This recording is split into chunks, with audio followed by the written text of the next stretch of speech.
Salam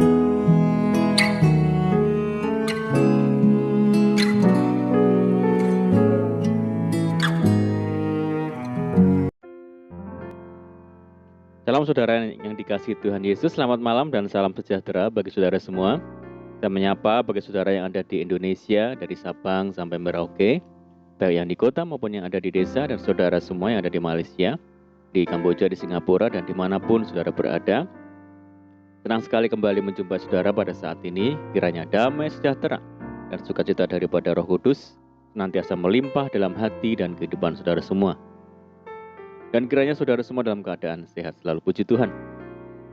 Selamat datang kembali di Pokok Anggur bersama saya Yosia Krispianto. Mari saudaraku, sebelum kita bersama-sama merenungkan firman Tuhan, mari kita bersatu dalam doa.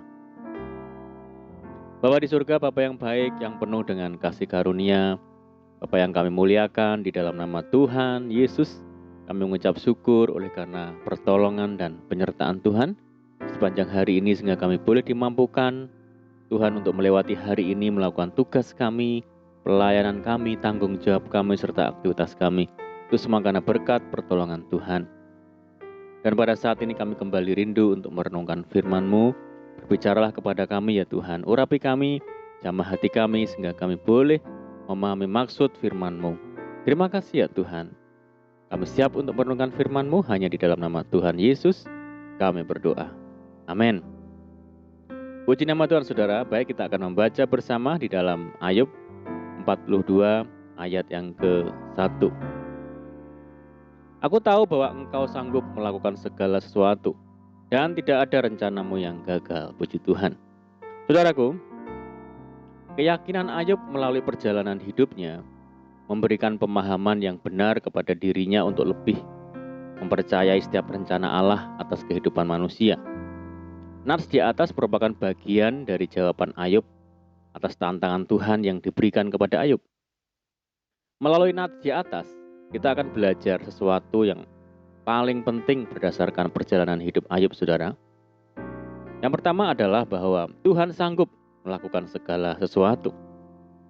Saudaraku, Ayub percaya jika Tuhan yang disembah adalah Allah yang menciptakan segala sesuatu, serta sanggup melakukan segala sesuatu. Tidak ada sesuatu pun yang Tuhan tidak mampu lakukan atas segala yang di langit dan di bumi. Kata sanggup lebih fokus pada Tuhan itu tidak pernah tidak bisa. Dia selalu bisa, saudara. Dia mempunyai kuasa dan kemampuan untuk melaksanakannya. Rasul Paulus berkata, dan Allah sanggup melimpahkan segala kasih karunia kepada kamu, supaya kamu senantiasa berkecukupan di dalam segala sesuatu dan malah berkelebihan di dalam pelbagai kebajikan. Yang kedua adalah Tuhan mempunyai rencana yang baik, saudara. Tuhan mengetahui serta mempunyai rancangan-rancangan dalam setiap hidup manusia. Terlebih dalam kehidupan manusia, setiap orang percaya, Tuhan memilikinya, saudara. Rancangan Tuhan tersebut adalah rancangan yang baik dan indah. Rancangan damai sejahtera, bukan rancangan kecelakaan, serta rancangan masa depan yang penuh dengan harapan.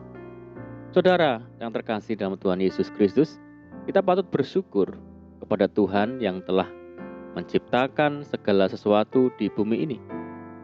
Dia bukan saja Tuhan sebagai pencipta, namun juga Tuhan yang mempunyai rencana dan rancangan. Dan rancangannya itu tidak pernah gagal, saudara. Sebab Dia Tuhan yang sanggup melakukan segala sesuatu. Saudaraku, lalu rencana apa yang dilakukan Allah terhadap manusia, saudara? Rencana yang pertama adalah keselamatan. Di dalam Yesaya pasal 12 ayat yang kedua dikatakan, sungguh Allah itu keselamatanku. Aku percaya dengan tidak gemetar, sebab Tuhan Allah itu kekuatanku dan mazmurku. Dia telah menjadi keselamatanku.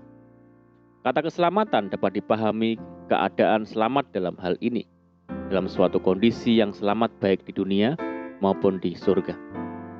Karena banyak orang mencari keselamatan, akan tetapi hanya ada satu jalan menuju keselamatan di dalam Tuhan Yesus Kristus. Yang kedua adalah damai sejahtera, saudara. Dalam Imamat 26 ayat yang ke-6 berkata, dan aku akan memberi damai sejahtera di dalam negeri itu, sehingga kamu akan berbaring dengan tidak dikejutkan oleh apapun. Aku akan melenyapkan binatang-binatang buas dari negeri itu, dan pedang tidak akan melintas di negerimu. Damai sejahtera merupakan suatu situasi yang dalam keadaan damai yang tidak ada tangisan, saudara, kesusahan, sakit penyakit, penderitaan. Akan tetapi, suatu kedamaian abadi di kerajaan surga. Dan rencana yang berikutnya adalah sukacita, saudara. Dalam Mazmur pasal 16 ayat yang ke-11 dikatakan, Engkau memberitahukan kepadaku jalan kehidupan. Di hadapanmu ada sukacita berlimpah-limpah. Di tangan kananmu ada nikmat senantiasa. Dalam hal ini dapat diartikan bahwa suatu kondisi yang betul-betul sukacita di dalam kerajaan surga. Saudaraku, sebab itu mari kita tekadkan iman kita saat ini untuk selalu mempercayai Tuhan di dalam segala perkara. Sebab Dia Tuhan yang sanggup dan rancangannya tidak pernah gagal. Amin, puji Tuhan. Mari kita berdoa. Bapa di surga, Bapa yang baik, Bapa di dalam nama Tuhan Yesus Kristus, terima kasih buat firman-Mu. Tuhan, ajar kami untuk setia mengikuti rencana Tuhan, karena kami percaya rancangan Tuhan yang membawa segala kebaikan bagi kami. Dan kami percaya bahwa rencana Tuhan tidak pernah gagal. Terima kasih ya Tuhan. Dan saat ini kami berdoa bagi saudara kami semua yang setia mendengar program ini, yang di Indonesia, dari Sabang sampai Merauke, yang di Malaysia dan dimanapun saudara kami berada. Tuhan Yesus yang memperhitungkan kesetiaan mereka dengan berkat-berkat ilahi. Berdoa bagi mereka yang saat ini sakit, Tuhan sembuhkan di dalam nama Tuhan Yesus Kristus. Yang hidup dalam kesulitan, persoalan, pergumulan, mari Tuhan tolong mereka, buka jalan dalam hidup mereka, berkati, pulihkan di dalam nama Tuhan Yesus. Tuhan Yesus memberkati saudara kami semua dalam rumah tangga mereka, keluarga, pekerjaan, bisnis, pendidikan, dan apapun yang diusahakan. Kami berdoa bagi saudara kami yang hidup dalam ikatan belenggu dosa. Mari Tuhan lepaskan, bebaskan di dalam nama Tuhan Yesus Kristus. Dan berdoa bagi bangsa kami Indonesia yang saat ini menghadapi berbagai macam permasalahan, menghadapi pandemi. Mari Tuhan tolong berikan belas kasihan Tuhan bagi bangsa kami. Pulihkan bangsa kami ya Tuhan, dan kerinduan kami mohon belas kasihan Tuhan. Kiranya pandemi global ini segera berakhir, sehingga kami boleh kembali lagi hidup secara normal. Terima kasih Tuhan, ini doa kami percaya Tuhan mendengar seruan doa kami hanya di dalam nama Tuhan Yesus Kristus kami berdoa. Amin. Puji Tuhan saudaraku, kita sudah berdoa. Saya percaya saat ini kita dikuatkan dan diberkati. Mari kita tetap semangat di dalam Tuhan, jangan berputus asa, tetap berdoa, bersukacita senantiasa, sebab di dalam Tuhan kita sanggup melakukan segala perkara. Saya ucapkan selamat malam, selamat beristirahat. Doa saya menyertai saudara semua. Tuhan Yesus memberkati. Haleluya.